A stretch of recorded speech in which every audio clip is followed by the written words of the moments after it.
जो नोट्स मिलेंगे ना उसमें वो सब बातें लिखी हैं। एक अंतिम बात समझ लीजिए, हाउ टू लर्न, कैसे सीख सकते हैं इमोशनल इंटेलिजेंस को। और ये वाला प्रश्न 2-3 बार आ चुका है। और इसको सीखने की प्रक्रिया की जो चिंता थी, मैंने एक बार आपको संकेत किया था। डेनियल गोलमैन का ही एग्जाम्पल है, भावनात्मक बुद्धिमत्ता को सीखने का तरीका। गोलमैन ने कहा कि देखो, इसको सिखाने से पहले 2 शब्दों में अंतर कर लो बस, ताकि ये समझ में आ जाए कि जो चीज हम सीख रहे हैं और जो हमारा सीखने सिखाने का तरीका है वो तरीका एक जैसा हो, उसमें कोई कॉन्ट्राडिक्शन ना हो। एक होती है कॉग्निटिव लर्निंग,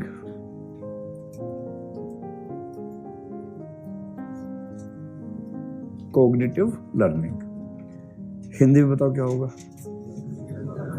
संज्ञानात्मक सीखना, सीखन, संज्ञानात्मक सीखन।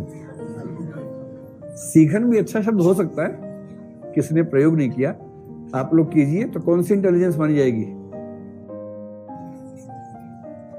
लिंग्विस्टिक, संज्ञानात्मक अधिगम इसको कह सकते हैं। ठीक है, सीखने के लिए, लर्निंग के लिए अधिगम शब्द चलता है प्रायः। दूसरी होती है इमोटिव लर्निंग, कुछ लोग इसको सोशल लर्निंग भी कह देते हैं, पर यहां हम जो शब्द लेंगे वो इमोटिव लेंगे, भावनात्मक अधिगम।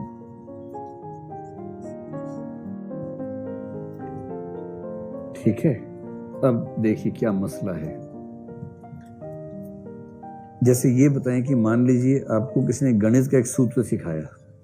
ठीक है, आपको गणित में सीखना है कि भैया स्टैंडर्ड डेविएशन कैसे निकलता है या परसेंटेज कैसे निकलती है, और किसी ने ठीक से समझा दिया कि जो है और जितने में है, जो है ऊपर आएगा, जितने में है नीचे आएगा, और गुणा 100 से कर देना, तो जो निकलेगी उसको बोलेंगे परसेंटेज, प्रतिशतता, परसेंटेज।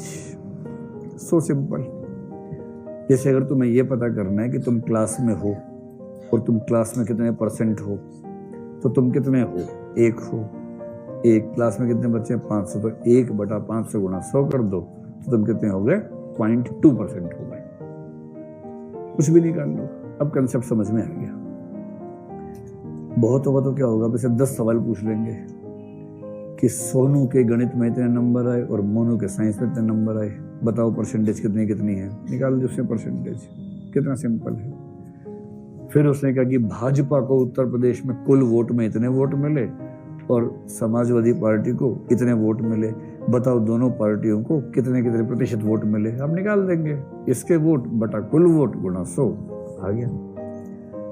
ये आ गया तो आ गया, या इसके लिए कुछ और करने की जरूरत है?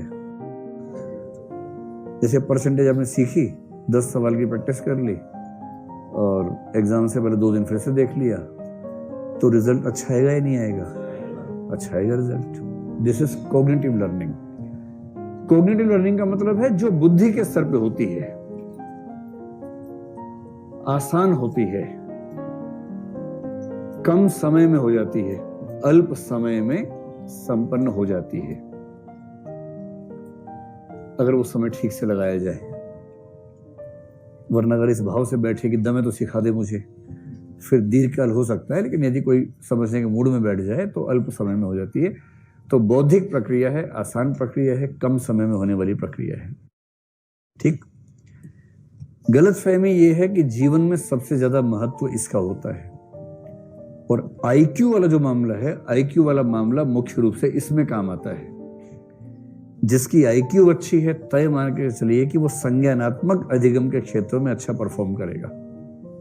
आप समझ रहे इस बात को?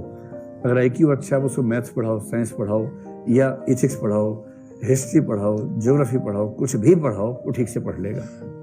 क्या फर्क पड़ता है? समझ लेगा इस बात को। फिर डेनियल गोलमैन ने एग्जाम्पल दिया, जो एग्जाम्पल मैंने आपके सामने शायद रखा भी था। मान लीजिए कि एक व्यक्ति है जो इंजीनियर है। ठीक है, ये एग्जाम्पल 1990 के आसपास का। उस समय इंजीनियर शब्द में बहुत ताकत थी।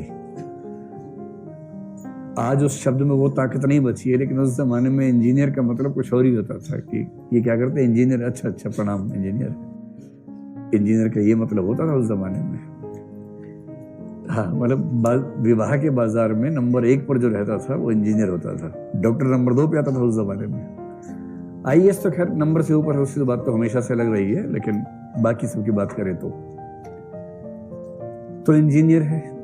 अपनी क्लास में इसका आईक्यू रैंक सबसे ऊपर था, क्लास का टॉपर था, होमवर्क भी रोज करता था, होमवर्क डूइंग बच्चा है, आप समझ सकते हैं। एकदम गोलू, हरियाणा में बोलते हैं कति गोलू टाइप का बच्चा है। कति का मतलब एकदम जैसा बच्चा है, सीरियस टाइप का, होमवर्क करने वाला, किसी से गलत बात ना बोलने वाला, बुरा ना देखो, बुरा ना कहो, उस टाइप का बच्चा है। ठीक है।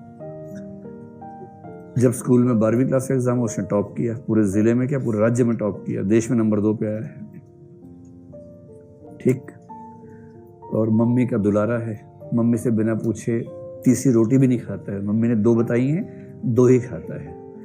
मम्मी ने एक बार बचपन में कहा था बेटा 2 रोटी खानी चाहिए, तब से 2 ही खा रहा है। नेक्स्ट कमांड आएगी तब चेंज करेगा, उसको पेट की भूख से कोई मतलब नहीं, मम्मी की कमांड से मतलब रहता है। ऐसे वाला बच्चा है। फिर उसने बीटेक किया, उसमें टॉप किया, क्योंकि मम्मी ने कहा था बेटा रोज 6 घंटे पढ़ना, तो रोज पढ़ता 6 घंटे तब से। फिर बच्चे ने एग्जाम दिया एमबीए का, कैट में टॉप, और उसके बाद उसका सिलेक्शन हुआ, कैंपस प्लेसमेंट हो गई है, इंटरव्यू बहुत अच्छा हो, कैंपस प्लेसमेंट हुई और किसी शानदार कंपनी में, मुझे नहीं पता कौन सी शानदार होती है, जो भी आपको लगे, उसमें सिलेक्शन हो गया उसका। किसमें हुआ बताओ? गूगल। हाँ, गूगल में हो गया, गूगल में चला गया है, और गूगल में उसको एंट्री लेवल पर बेस्ट पैकेज मिला है। मान लीजिए कुछ भी, वटएवर 1 करोड़ का एनुअल पैकेज मिला स्टार्टिंग में, ऐसा पैकेज मिला है उसको, शानदार पैकेज मिला है। ठीक है।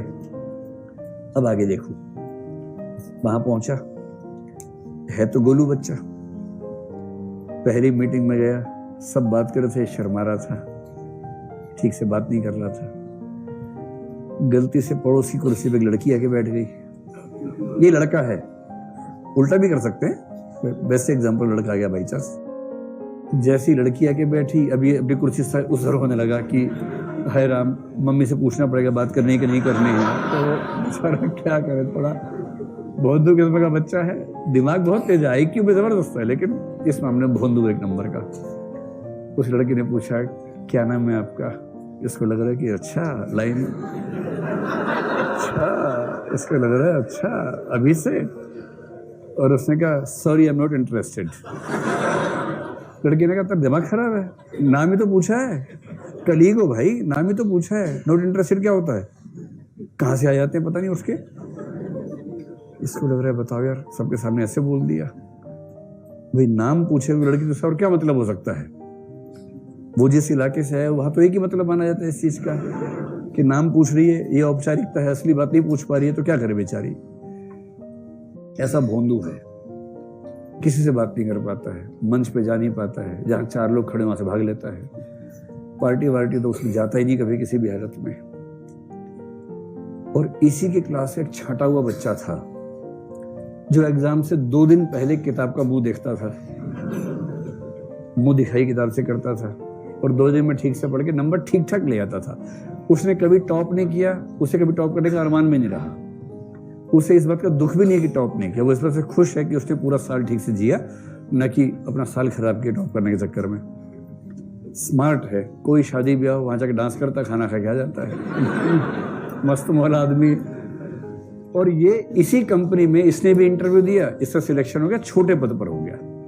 भाई साहब का हुआ 1 करोड़ के पैकेज पे, इसका हुआ 5 लाख के पैकेज पे। इसका काम छोटा मोटा है, सबका हालचाल पूछो, चाय वाय देख लो, पी रहे कि नहीं पी रहे, उस तरह का काम है इसका। ये डेनियल गोलमैन का एग्जांपल दे रहा हूं मैं आपको, मतलब मैं भाषा बदल रहा हूं, उसको भारत का कर दिया, लेकिन एग्जांपल उसी का है।